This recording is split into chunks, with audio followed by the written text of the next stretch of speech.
నమస్కారం. రుద్ర న్యూస్కు స్వాగతం. కరీంనగర్ జిల్లా చిగురుమామిడిలో నూతన ఆర్ఓఆర్ చట్టం భూభారతిపై రైతులకు నిర్వహించిన అవగాహన సదస్సులో జిల్లా కలెక్టర్ పమేలా సత్పతితో కలిసి మంత్రి పొన్నం ప్రభాకర్ పాల్గొన్నారు. భూభారతి చట్టంపై అన్ని మండలాలలో అధికారుల చేత అవగాహన కల్పిస్తున్నామని మంత్రి పొన్నం ప్రభాకర్ తెలిపారు.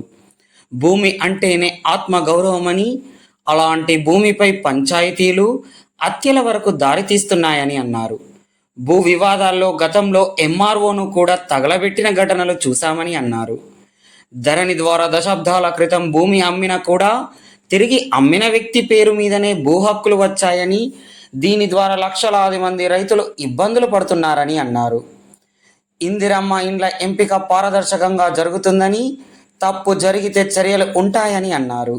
ఈ కార్యక్రమంలో తహసీల్దార్ రమేష్, ఎస్ఐ శ్రీనివాస్, జిల్లా నాయకులు చిట్టుమల్ల రవీందర్, సహకార సంఘ చైర్మన్ వెంకట రమణారెడ్డి, మండల అధ్యక్షులు కంది తిరుపతి రెడ్డి, మాజీ జడ్పీటీసీ గీకురు రవీందర్, సహకార సంఘం డైరెక్టర్ చౌడ శ్రీధర్ రెడ్డి, సుందరగిరి గ్రామశాఖ అధ్యక్షులు లక్ష్మణ్, ముల్కనూరు రేకొండ గ్రామశాఖ అధ్యక్షులు బుర్రా తిరుపతి, గాజపాక సునీల్, ముల్కనూరు మాజీ ఉప సర్పంచ్ సాంబారి బాబు, రేకొండ మాజీ సర్పంచ్ పిట్టల రజిత, కాంగ్రెస్ పార్టీ నాయకురాలు రుంటాల లావణ్య, మహిళా నాయకురాలు పోలు లక్ష్మి, పచ్చిమట్ల లక్ష్మి, పోటు మల్లారెడ్డి, ఎస్సీ సెల్ మండల అధ్యక్షులు మేకల అందే పరశురాములు, జిల్లా రైతు సంఘం నాయకులు అందే స్వామి, లక్ష్మారెడ్డి, మూలకనూరు మాజీ ఉప సర్పంచ్ గజ్జల రాములు, కాంగ్రెస్ నాయకులు, కార్యకర్తలు, మహిళలు, రైతులు తదితరులు పాల్గొన్నారు.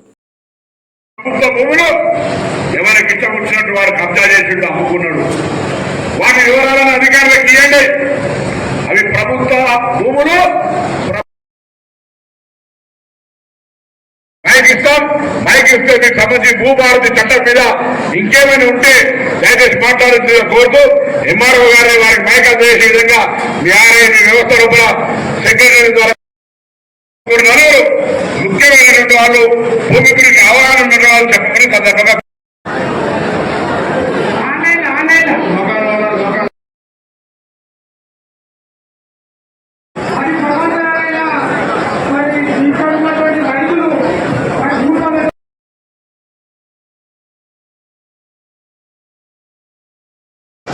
అదే భూభారతి వచ్చింది. 2 సంవత్సరాలు పరిష్కరిస్తుంది. మోక మీద ఉండి కాగితాలతో అంటే మోకాలతో సర్వే చేస్తుంది. అట్లా పరిష్కారం చేయడానికి అన్ని రకాల మీకు పేపర్ చదివి వచ్చి అందరికీ భూముల పంచాయతీ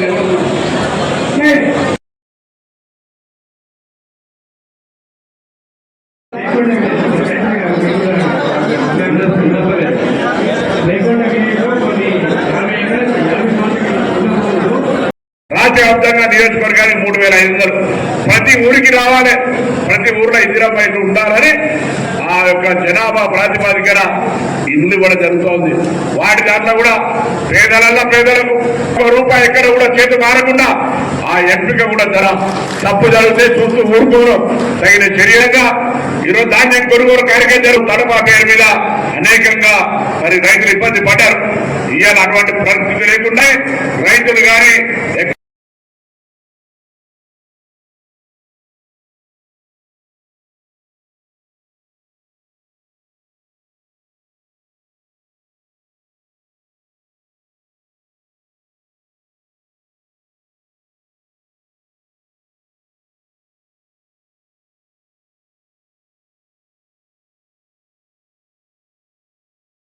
మా బాధ్యత.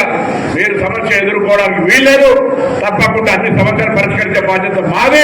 ఏమైనా సమస్య ఉంటే మా దృష్టికి తీసుకురమ్మని కోరుతూ మరొకసారి ఈ భూభారతి అవగాహన సదస్సు ద్వారా భూములు రాబోయే కాలంలో ఎటువంటి పంచాయతీలు లేకుండా ఎవరి ఆస్తిని వాళ్ళు, ఎవరి భూమిని వాళ్ళు ఎంజాయ్ చేసుకునే విధంగా, ఆ హక్కును పొందే విధంగా ఉండడానికి ప్రభుత్వం మనం చూస్తూ ఊరుకోవద్దు. మన బాధ్యత. ఎవరి భూమి వాడికి అమ్ముకునే హక్కు ఉంది. గవర్నమెంట్ భూమిని నమ్ముకొని, ప్రజలకు ఉపయోగపడాల్సిన భూమిని నమ్ముకొని దాని ఒక్కడు బాగుపడితే సమాజం. అందుకే అటువంటి ఏమి తెలిసినా పాడాలి. రాబోయే కాలం కూడా ప్రజా అవసరాలకు వినియోగించాలి. మీరంతా ఈ భూభారతి చట్టానికి సంబంధించి ఒక అవగాహన తెచ్చుకొని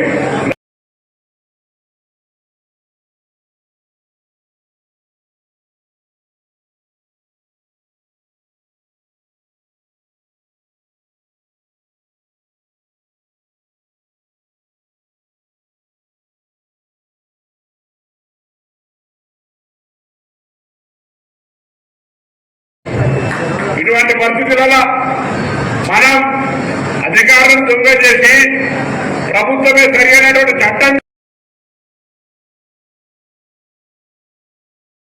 రెడ్డి గారు మేము వివిధ సందర్భాల్లో తిరిగేటప్పుడు రైతుల ఆవేదన చూసిన తర్వాత రావాల్సినటువంటి భూమి కావచ్చు, ఓ 10 ఎకరాల ఆధారం ఉంటే అందులో ఎకరం రిజర్వాయర్ కోసం కెనాల్గా పోయితే మిగతా 9 ఎకరాలు కూడా మన కుటుంబ సభ్యుల కళ్యాణానికో లేకపోతే ఆరోగ్యానికి సంబంధించినటువంటి ఖర్చు చేసుకుందాం, ఆ భూమి అమ్ముకుందామంటే కూడా ప్రభుత్వ భూమిగా కనబడేటువంటి పరిస్థితి మనందరం గమనించినాం.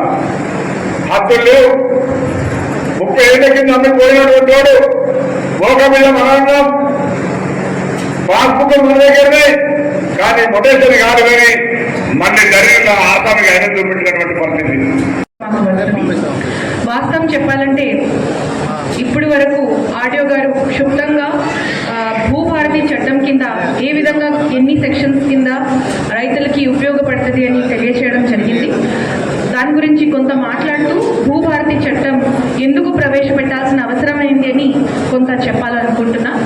భూభారతికి ముందు మనకి 1971 నాడు ఆర్ఓఆర్ చట్టం ఉండేది. ఆర్ఓఆర్ చట్టంకి రూల్స్ 1989లో రావడం జరిగింది, అంటే చాలా కాలం తర్వాత. ఆర్ఓఆర్ చట్టం ఉన్నప్పుడు మనకి అప్పుడు ఏదో పాత కాలంలో ఉన్న రికార్డ్స్ సేత్వార్ ఉండొచ్చు, ఖాస్రా ఉండొచ్చు, అడంగల్, చెసాల పహని, ఆ రికార్డ్స్ని ఆధారం చేసి భూమి గురించి ఏమైనా నిర్ణయం ఉంటే తీసుకోవడం జరిగింది. ఆ తర్వాత వచ్చింది మనకి ధరణి 2020 నాడు. ఆర్ఓఆర్ చట్టం పాతది అయింది, దానికి మనము ఆన్లైన్ పద్ధతి మొదలు పెట్టాలి, ఇది ఆధునీకరణ చేయాలనేది పేరుతో ఒక ధరణి చట్టం అనేది ప్రవేశపెట్టడం జరిగింది. కానీ ధరణి ఉన్నప్పుడు సృష్టించిన రికార్డ్స్ ఈ రోజు కూడా, అంటే ఒక 4 ఏళ్ల లోప అది మనము వాడుకోవడానికి పనికి వస్తలేదు. ఈ రోజు కూడా భూమి గురించి ఏమైనా నిర్ణయం తీసుకోవాలనుకుంటే గతంలో ఉన్న ఖాసరా కానీ సేత్వార్ కానీ ఈ రోజు కూడా అదే ఆధారం